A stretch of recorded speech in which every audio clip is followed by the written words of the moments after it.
On n'est pas nos pensées, on n'est pas ce à quoi on est en train de penser. On peut observer ce à quoi on est en train de penser sans avoir besoin d'avoir une action directement dessus. Et c'est très agréable et très apaisant. Salut à toi et bienvenue sur cette chaîne où on parle ensemble d'épanouissement personnel, de créativité, d'insolence et où j'aime proposer mes pistes de réflexion dans l'espoir de peut-être aider quelqu'un à attraper les outils nécessaires pour aller vers la vie qu'il ou elle souhaite. Et aujourd'hui, ce quelqu'un, eh bien c'est peut-être toi. Bienvenue, je m'appelle Mathias et te voici sur ma chaîne humblement appelée Je veux Mathias. C'est parti.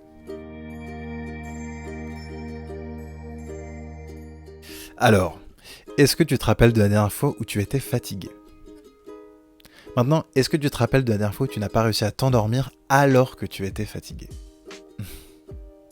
I feel for you.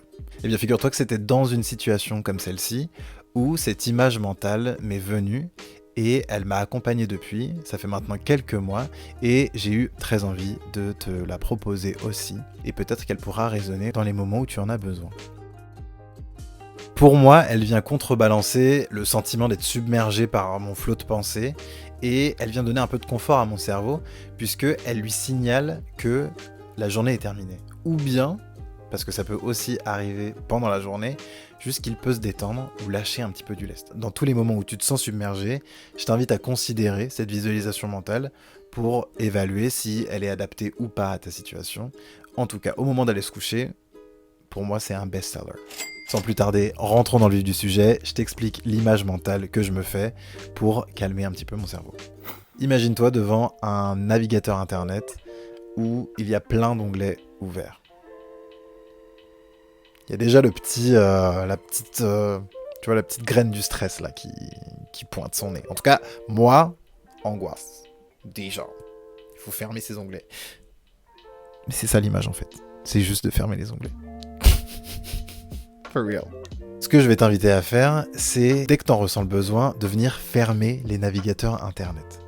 Et à vous, les gens qui ne ferment pas leur navigateur internet, qui ne ferment pas leurs onglets dans les navigateurs internet, how do you do? How do you cope with life? Est-ce que vous avez des ongles longs?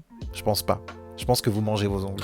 J'ai un ami très récemment, je suis allé sur son ordinateur, il me disait « Mon ordinateur, il bug, il fait que cracher. » Il avait tellement d'onglets ouverts qu'on pouvait même pas tous les voir, tu sais, ils étaient rendus tous tout petits comme ça. C'est-à-dire qu'il y en a déjà plein, et il y en a qui sont même, genre, superposés en bout de fil. Et je lui dis, mais c'est normal que ton ordinateur, ils soit en train de cracher, là. T'as plein de trucs ouverts. Il me dit, oui, mais il y a des trucs qui sont en cours et tout. Et plus tard, il m'a même dit, t'as même pas vu, mais il y avait d'autres pages. C'est-à-dire qu'il y avait d'autres pages de navigateur ouverts avec d'autres onglets.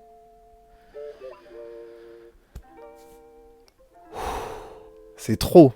C'est trop. Et vraiment, est-ce que tout ça, ça a besoin d'être ouvert ? Moi, je pense pas. Je ne pense pas sur un ordinateur et je ne pense pas non plus dans nos têtes. Le souci, c'est que dans nos têtes, on s'en rend pas vraiment compte qu'on a plein d'onglets d'ouverts. Imaginons que ton cerveau, c'est le navigateur internet et que du coup, chaque tâche, chaque chose que tu t'es dit que t'allais faire, que tu voulais acheter, que tu voulais dire, que t'as prévu de faire, que t'as commencé, que t'as pas terminé, que même des choses qui sont terminées aussi. Ce sont des onglets qui sont ouverts dans le back-office de ton crâne. Très souvent, on commence une tâche, on la termine pas, on pense à un truc qu'on va faire plus tard, qu'on ne fait pas, mais on a quand même ouvert l'onglet dans notre cerveau, et au fur et à mesure, on entasse les onglets, et on ne les ferme jamais. En tout cas, on prend très rarement le temps de consciemment venir fermer les onglets qu'on a ouverts dans notre tête. Ce qui peut être donc bien, c'est de visualiser un navigateur internet, et te visualiser en train de fermer un par un tous les onglets qui sont ouverts. C'est aussi simple que ça. Voilà, maintenant je pense que tu as compris de toute façon l'image globale, l'image de base. Et maintenant, ce que je vais t'inviter à faire, c'est qu'il y a 3 choses que je te recommanderais de faire pour éviter de te sentir submergé. La première chose à faire, c'est déjà de prendre conscience que tu as peut-être ouvert plein d'onglets. C'est très flagrant sur les téléphones, très flagrant sur les ordinateurs, mais c'est beaucoup plus insidieux, nébuleux, flou à observer et à constater directement dans notre cerveau. Donc ce que je t'invite à faire, c'est tout simplement de venir te poser la question, honnêtement, de te dire, est-ce que j'ai des onglets ouverts dans ma tête ? Et tu vas certainement remarquer que tu en as peut-être beaucoup, peut-être certains qui datent peut-être des très récents, peut-être des choses que tu as vécues dans la journée, ou peut-être des choses que tu avais prévu de faire il y a des mois. La deuxième chose à faire, une fois qu'on a réalisé qu'on a des onglets ouverts dans notre tête et que c'est certainement ça qui fait que notre cerveau est un peu plus embrouillé parce que trop de choses d'ouvert, c'est le moment de venir les fermer un par un.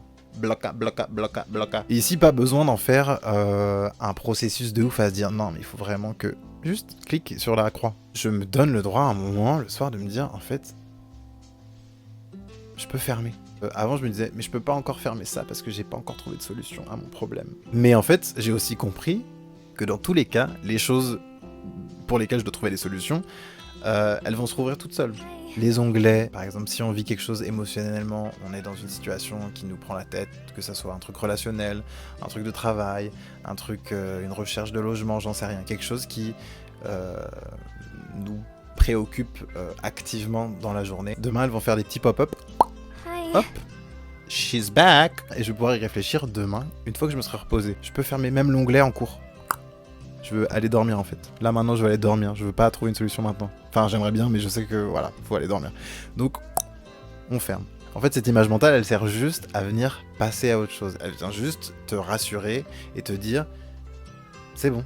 C'est plus un problème en activité dans ma tête. Alors, je sais que ça a l'air facile à dire, que c'est parfois plus difficile à faire, surtout quand on a des situations qui nous préoccupent. C'est un peu difficile parfois de les fermer. Peut-être qu'il y a des choses que tu vas pas réussir à fermer dans ta tête et qui vont continuer à tourner. Ça arrive. Pas de culpabilité à avoir. C'est la vie. Il faut juste se dire qu'on a le droit de se laisser le temps, en fait, d'en avoir fini pour aujourd'hui, de repartir à zéro. On a le droit. Et de se dire, c'est plus pour aujourd'hui. Ce sera pour demain. Ce sera pour un autre moment.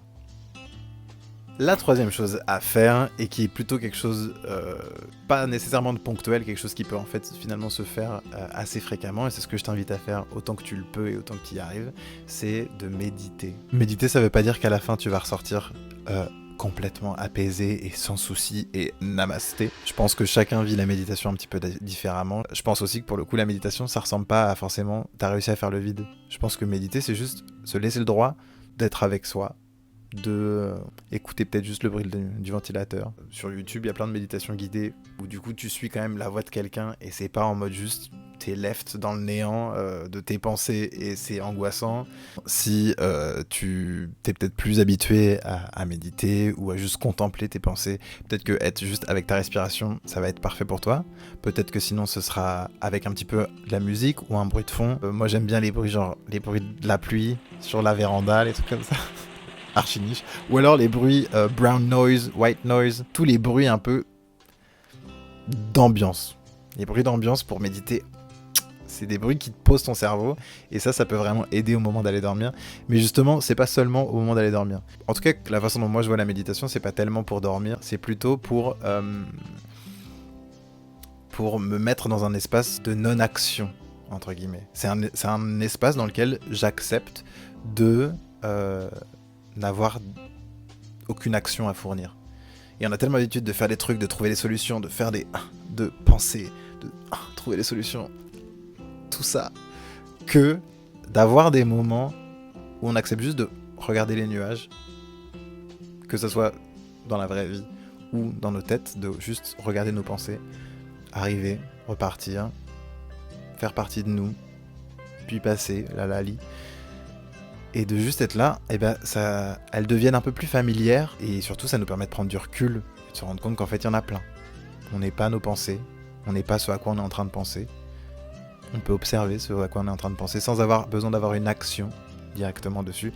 Et c'est très agréable et très apaisant. Parce que pendant ces 15 minutes où on médite, ou ces 10 minutes même où tu médites, ou même ces 5 minutes, où tu te laisses le temps de juste d'être observateur de tes pensées, et ben t'acceptes que tu vas pas agir tout de suite. Et ça, c'est panique à bord, des fois, pour le cerveau. Parce que on a l'habitude de dire, il faut que je sois dans l'action, il faut que je résolve les problèmes. Oui, il y a un temps pour tout. Mais il y a aussi un temps où le cerveau, il doit se reposer. Où en fait, on peut respirer, on peut se sentir en paix et pas être tout le temps submergé par le flot des choses qu'on a à faire. Voilà pourquoi je pense que la méditation est une bonne idée. Là, je crois que je t'ai dit tout ce que j'avais à te dire à ce sujet aujourd'hui. Peut-être que je développerai dans d'autres vidéos sur le sujet, ou peut-être que j'arriverai mieux à comprendre tout ça aussi moi-même, et que j'aurai d'autres conseils à te donner bientôt. Alors n'hésite pas à t'abonner à la chaîne, comme ça tu pourras suivre les nouvelles vidéos qui arriveront sur ce sujet ou un autre. J'espère que cet outil pourra peut-être t'aider si tu en avais besoin. N'hésite surtout pas à mettre un pouce bleu, pense à quelqu'un que ça pourrait aider et n'hésite pas à lui envoyer. Et si tu as tes propres astuces pour calmer ton cerveau, ralentir un petit peu ton flot de pensée, ou juste faire comprendre à ton cerveau qu'il peut se détendre, n'hésite pas à les mettre en commentaire. Comme ça, tout le monde pourra aussi aller piocher dans les commentaires les astuces des autres. Je te dis à la prochaine, prends bien soin de toi, et je te remercie d'avoir regardé cette vidéo. À très vite sur ma chaîne, humblement appelée Je veux Mathias. Ciao.